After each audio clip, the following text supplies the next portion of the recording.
کہ آپ کے جو سند دینے کی حیثیت ہے اس میں کوئی فرق نہ آئے تو مجھے خوشی ہوگی. ویسے آپ اپنا جو کچھ بھی کریں گے میں آپ کا کر ہی کیا سکتا ہوں، سوائے ہاتھ پیر جوڑنے کے. اس سے زیادہ میں کچھ نہیں کر سکتا. بہرحال شہر کی ایک تہذیب ہے اور وہ تہذیب 1-2 دن کی نہیں ہے، کم از کم 150 برس اس میں لگے ہیں. تو اس 150 برس میں ہمارے بزرگوں نے جو صبر، تحمل، ضبط کی، نظم و نسق کی جو تہذیب بنائی ہے اس کے آپ وارث ہیں. اس کی حفاظت کرنا آپ کی ذمہ داری ہے. آئیے میں چاہتا ہوں ایک ایسا شاعر جو اپنی اخلاقی شخصیت کو اپنی شاعری کے پیکر میں ڈالتا ہے، آپ کا اتنا اپنا ہے کہ اس کے آنے پر آپ مہذب ہو جائیں گے، یہ مجھے یقین ہے. جناب خالد زاہد سے میں گزارش کر رہا ہوں کہ تشریف لائیں. مجھے پورا اعتماد ہے کہ آپ ہم سے اتنی محبت کرتے ہیں، اتنی اپنائیت رکھتے ہیں کہ آپ توجہ سے انہیں سنیں گے.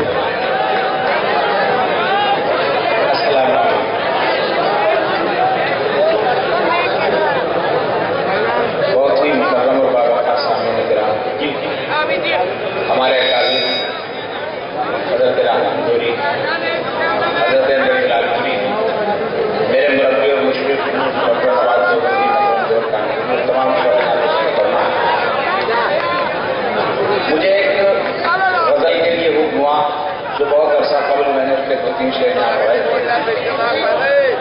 اس غزل میں 2-3 شعر تازہ ہوئے وہ پیش کروں گا اور پھر ایک نظم بیچا رہے.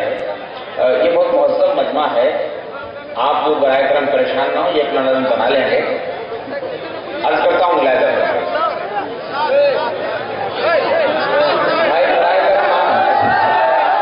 میرے بھائی، میرے دوست، آپ شاعر کی طرف دیکھیں، آپ دیکھیے، میں شاعر کی طرف دیکھیں، ادھر نہ. میں زبان کی حیثیت بھی رکھتا ہوں اور مجھے معلوم ہے. میں پیش کرتا ہوں.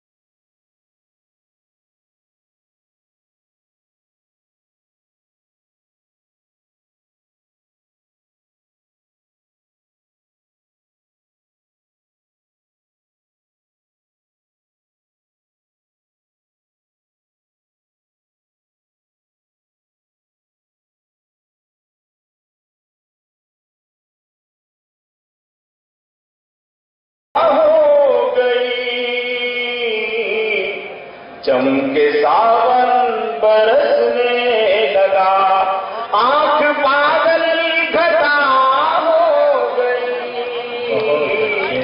چمکے ساون برسنے لگا.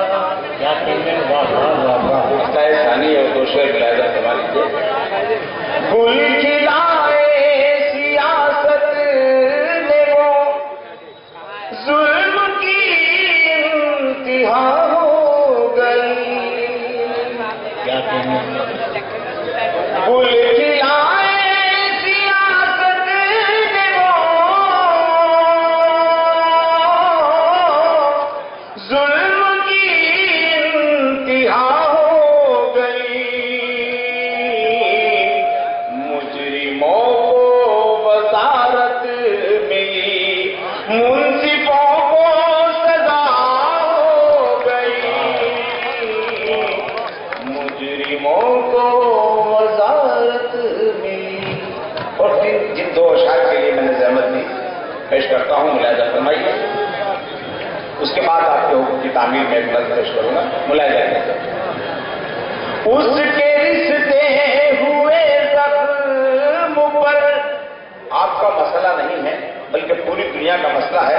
آپ تو نبازی کرتے ہیں، میں شاعرانہ ذمہ داری کے ساتھ صرف اتنی بات کہنا چاہتا ہوں. ملاحظہ کیجیے، میرے دونوں شعر آپ کی شاید آپ کے دلوں کی ترجمانی کرتے ہوئے ہوں تو میری حوصلہ افزائی کرنا. اس کے رشتے ہوئے زخم پر ہونٹ رکھے تھے میں نے